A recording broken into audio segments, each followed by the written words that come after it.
ಶ್ರೀ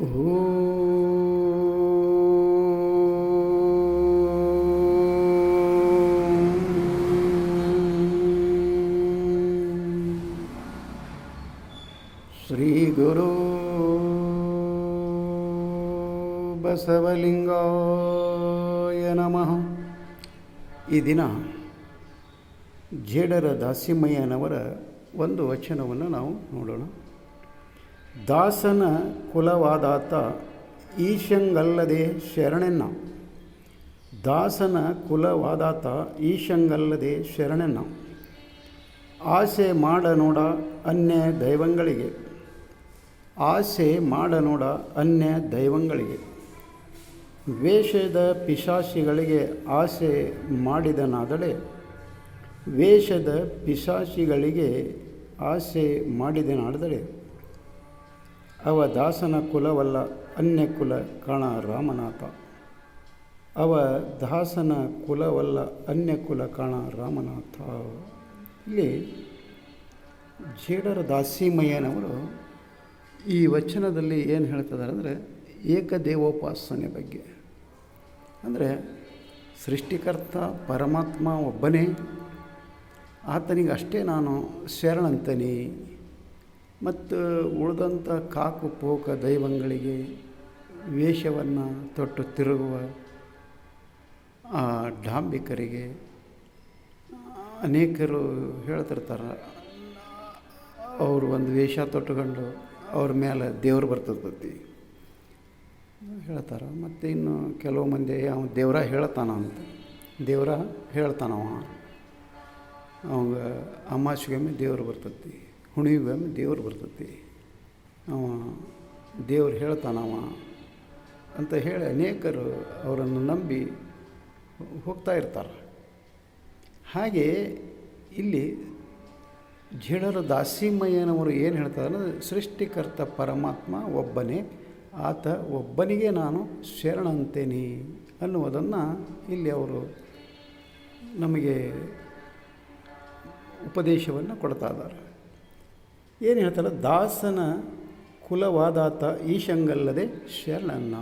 ಅಂದರೆ ಆ ದಾಸನ ಕುಲ ಅಂದರೆ ಜೇಡರ ದಾಸಿಮಯ್ಯನವರ ಒಂದು ಕುಲ ಏನಿತ್ತಲ್ಲ, ಆ ಕುಲದವರು ಯಾರೇ ಇದ್ದರೂ ಸಹಿತ ಅವರನ್ನು ಹಿಡ್ಕೊಂಡು ನಾನು ಈಶಂಗೆ ಅಂದರೆ ಈ ಜಗತ್ತಿನ ಸೃಷ್ಟಿಕರ್ತ ಪರಮಾತ್ಮ ಈಶ ಏನಿದ್ದಾನಲ್ಲ, ಆ ಈಶಂಗೆ ಮಾತ್ರ ನಾನು ಏನು ಅಂತೀನಿ, ಶರಣಂತನಿ ಅಂತ ಹೇಳ್ತಾರೆ ಅವರು.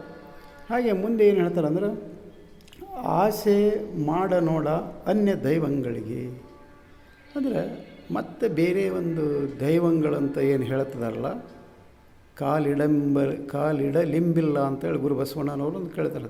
ದೈವ ಈ ಭೂಮಿ ಮೇಲೆ ಕಾಲು ಇಡಲು ಇಂಬಿಲ್ಲ ಅಷ್ಟು ದೈವಗಳ ಏನಾಗಿದ್ದಾವಲ್ಲ, ಅವಕ್ಕೆ ನಾನು ಆಶೆ ಮಾಡೋದಿಲ್ಲ, ಅವಕ್ಕೆ ನಾನು ಶರಣ ಅನ್ನೋದಿಲ್ಲ, ಅವುಗಳನ್ನು ನಾನು ಮನ್ನಿಸೋದಿಲ್ಲ ಅಂತ ಹೇಳಿ ಇಲ್ಲಿ ಮತ್ತೊಂದು ದೈವಕ್ಕೆ ನಾನು ಎರಗೋದಿಲ್ಲ ಮತ್ತು ಆಶೆ ಮಾಡೋದಿಲ್ಲ ಅದಕ್ಕೆ ಅಂತ ಹೇಳ್ತಾರೆ. ಹಾಗೆ ಮುಂದೆ ಏನು ಹೇಳ್ತಾರೆ ಅಂದ್ರೆ ವೇಷದ ಪಿಶಾಚಿಗಳಿಗೆ ಆಸೆ ಮಾಡಿದೆನಾದೊಡೆ. ಅಂದರೆ ವೇಷದ ಪಿಶಾಚಿಗಳಿಗೆ ಅಂದರೆ ನಾವು ಈಗ ಹೇಳಿದ ಹಾಗೆ ಅನೇಕರು ಒಂದೊಂದು ನಮೂನಿ ವೇಷಗಳನ್ನು ತೊಟ್ಕೊಂತಾರೆ. ಅವುಗಳನ್ನೆಲ್ಲ ಇಲ್ಲಿ ವಿಂಗಡಣೆ ಮಾಡೋದು ಬೇಡ, ಅದು ತಿಳಿದವರಿಗೆಲ್ಲ ಗೊತ್ತಿರ್ತದೆ. ಒಬ್ಬೊಬ್ಬರು ಒಂದೊಂದು ವೇಷ ಹಾಕ್ಕೊಂಬರ್ತಾರೆ. ಒಬ್ಬರು ಕಂಬಳಿ ಹೊತ್ಕೊಂಬರ್ತಾರೆ, ಒಬ್ಬರು ಕಾವಿ ಅರಿವೆ ಹಾಕ್ಕೊಂಬರ್ತಾರೆ, ಒಬ್ಬರು ಬಿಳೆ ಅರಿವೆ ಹಾಕ್ಕೊಂಬರ್ತಾರೆ. ಏನೋ ಒಂದು ನಮೂನಿ ವೇಷ ಹಾಕ್ಕೊಂಡು ಒಂದು ನೋಡೋರಿಗೆಲ್ಲ ಒಂದು ಅರ್ಬಾಟಾಗಿ ಕಾಣೋ ಹಾಗೆ ಬಂದು ಅವರು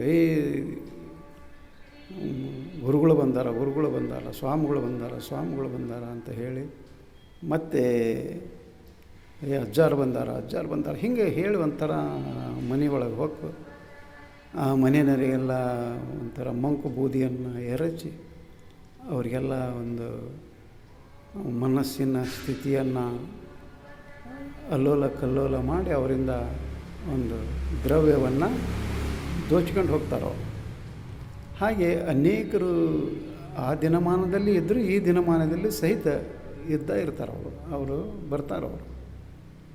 ಯಾಕಂತಾರೆ ಅಲ್ಲಿ ಯಾರು ಮನಹೀನರು ಇರ್ತಾರಲ್ಲ, ತಮ್ಮ ಮನಸ್ಸನ್ನು ಒಂದು ಹಿಡಿತದಲ್ಲಿ ಇಟ್ಕೊಳ್ಳೋಕ್ಕೆ ಯಾರಿಗೆ ಆಗೋದಿಲ್ಲ ಅವರೆಲ್ಲ ಅವರಿಗೆ ನಂಬುತ್ತಾರೆ. ಅವ್ರನ್ನ ಕರೆದು ಅವ್ರನ್ನ ಕೇಳಿ ಮತ್ತು ಅವ್ರು ಕೇಳಿದಷ್ಟು ಕಾಣಿಕೆ ಕೊಟ್ಟು ಕಳಿಸ್ತಿರ್ತಾರೆ. ಹಾಗೆ ಅದಕ್ಕೆ ಇಲ್ಲಿ ಏನು ಹೇಳ್ತಾರೆ ಅಂದರೆ ಅಂಥ ವೇಷದ ಪಿಶಾಚಿಗಳು ಅಂತಾರೆ ಅವರು. ಹಾಗೆ ವೇಷ ತೊಟ್ಕೊಂಡು ಬಂದು ನಾನು ದೇವರ ಹೇಳ್ತೀನಿ, ನಾನು ಅಜ್ಜ, ನಾನು ಸ್ವಾಮಿ ಅಂತ ಏನು ಬರ್ತಾರಲ್ಲ ಅವರು ಒಂಥರ ಪಿಶಾಚಿಗಳು ಅಂತ ಹೇಳ್ತಾರೆ ಅವರು. ಅಂಥ ಪಿಶಾಚಿಗಳಿಗೆ ಆಸೆ ಮಾಡಿದೆನಾದೊಡೆ, ಅಲ್ಲಿ ಮುಖ್ಯವಾಗಿ ಮುಂದೆ ಹೇಳ್ತಾರೆ ಅವರು. ಅಂಥ ಪಿಶಾಚಿಗಳಿಗೆ ಆಸೆ ಮಾಡಿದಡೆ, ಮತ್ತೊಂದು ದೈವಕ್ಕೆ ಆಸೆ ಮಾಡಿದಡೆ, ಅವ ದಾಸ ಕುಲವಲ್ಲ ಅನ್ಯ ಕುಲ ಕಾಣ ರಾಮನಾಥ. ಅಂದರೆ ಆತ ಅನ್ಯ ದೈವಗಳಿಗೆ ವೇಷಧಾರಿಗಳಿಗೆ ಏನಾದರೂ ಆಸೆ ಮಾಡಿ ಅವರಿಗೆ ಶರಣೆಂದು ಇದ್ದ ಅಂತ ಕೇಳಿದಾಗ ಆತ ಆ ದಾಸನ ಕುಲ ಅಲ್ಲ, ಅದು ಬೇರೆ ಕುಲ ಅಂತ ಹೇಳ್ತಾರೆ. ಅಂದರೆ ಇಲ್ಲಿ ಈ ವಚನದಲ್ಲಿ ಜೇಡರ ದಾಸಿಮಯ್ಯನವರು ಮೂಲ ಈ ವಚನವನ್ನು ಉದ್ದೇಶ ಏನು ಅಂತ ಕೇಳಿದಾಗ ಏಕದೇವೋಪಾಸನೆಯನ್ನು ಇಲ್ಲಿ ಅವರು ನಮಗೆ ತಿಳಿಸ್ತಾ ಇದ್ದಾರೆ. ಹಾಗಾದರೆ ನಾವು ಸಹಿತ ಆ ಸೃಷ್ಟಿಕರ್ತ ಪರಮಾತ್ಮ ಒಬ್ಬನೇ, ಆತನ ಕುರುಹಾಗಿ ಇಷ್ಟಲಿಂಗವನ್ನು ಕೊಟ್ಟಂಥ ಗುರು ಬಸವಣ್ಣನವರು ಒಬ್ಬರೇ. ಅಂದರೆ ಒಬ್ಬ ಗುರು ಲಿಂಗಾಯತ ಧರ್ಮದ ಮೂಲ ಗುರು ಮತ್ತು ಒಬ್ಬ ಸೃಷ್ಟಿಕರ್ತ ಪರಮಾತ್ಮ ಅನ್ನುವಂಥ ಒಂದು ಜ್ಞಾನ ನಮಗೆ ಬರಬೇಕಾಯಿತು. ಹಾಗೆ ನಾವು ನಡ್ಕೊಳ್ಬೇಕಾಗಿತ್ತು ಅಂತ ಕೇಳಿದಾಗ ಮತ್ತೆ ನಾವು ಅಲ್ಲಿ ಏನು ಮಾಡಬೇಕಾಗ್ತೈತೆ ಅಂದರೆ ವಚನಗಳ ಮೊರೆ ಹೋಗಬೇಕಾಗ್ತೈತೆ. ವಚನಗಳನ್ನು ಓದಬೇಕಾಗ್ತದೆ. ವಚನಗಳನ್ನು ಓದಿ ವಚನ ಮಾಡಿಕೊಳ್ಬೇಕು. ಆವಾಗ ಮಾತ್ರ ಏಕದೇವೋಪಾಸನೆ ಏಕಗುರೋಪಾಸನೆ ನಮಗೆ ಅಳವಡ್ತದೆ. ಅದಕ್ಕೋಸ್ಕರ ನಾವು ವಚನಗಳನ್ನು ಓದೋಣ, ವಚನಗಳನ್ನು ಪಚನ ಮಾಡಿಕೊಳ್ಳೋಣ ಅಂತ ಹೇಳುತ್ತಾ ಈ ವಚನಕ್ಕೆ ವಿರಾಮ ಕೊಡ್ತಾ ಇದ್ದೇನೆ. ಶರಣು ಶರಣಾರ್ಥಿ.